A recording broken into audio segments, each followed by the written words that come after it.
Every horticulture design is a unique work of art. Hence, there are no set rules for designing.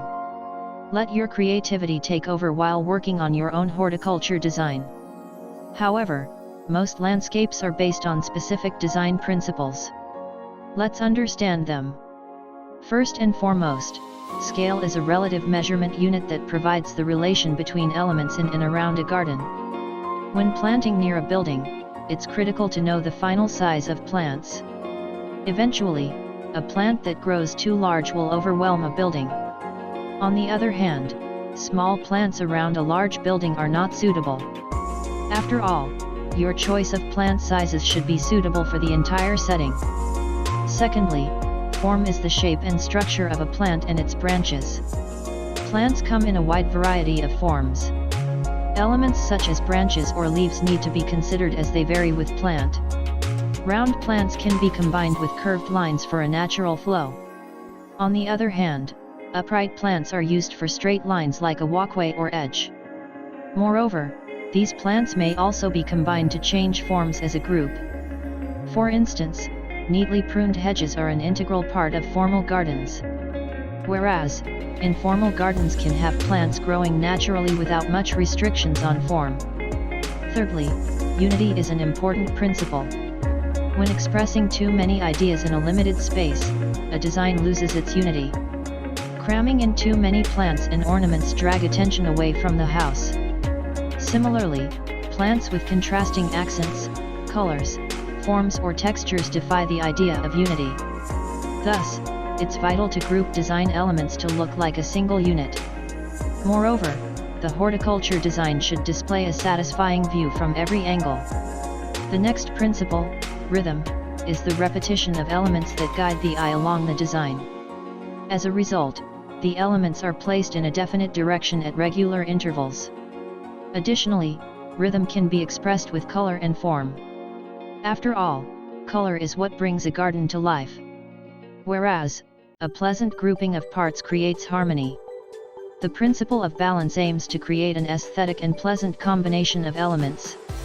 Balance is the relative sense of elements having similar visual weight. For the perfect balance, it's best to group smaller plants with a large one. Besides, balance can also be achieved using textures and colors. Balance may be symmetrical or asymmetrical. Symmetrical balance focuses on mirroring everything based on an axis. As a result, we get a formal balance, with one side of the axis being a mirror image of the other. In contrast, asymmetrical balance is achieved using a variety of elements. For instance, a large object balances many smaller objects on another side of the axis. Hence, balance is achieved in both cases. Accent is another crucial design principle. It is the climax with the entire landscape in mind. The absence of accent makes a horticulture design dull and boring. Focal points play a huge role in creating accents. This can be a combination of interesting plants, garden ornaments, or water features. Alternatively, accents are created with contrasting forms, colors or textures. Even better, lighting can influence accents during twilight hours. Accents create interest with its contrasting features with space dividers like a fence or hedge. It's important to use only one of the methods. Otherwise, it may result in visual confusion. Moving on to the principle of simplicity. Keeping the design simple is key in horticulture design. Simplicity is what makes a landscape most attractive. Always remember, focus on creating spaces instead of filling them. Every inch of space does not need to be filled with something. So, avoid cluttering the yard with unnecessary objects. Too many elements make the lawn messy. Bird baths, statues, and other ornaments are often overused. Make sure you use specimen plants, statuary, and other objects with discretion. The principle of repetition is often confused with monotony. Repetition is more subtle than monotony. For instance, rows of hedges along the sides of a home is monotony. On the other hand, repetition can be achieved with curves. Starting from bed lines up front all the way to the sides and the backyard.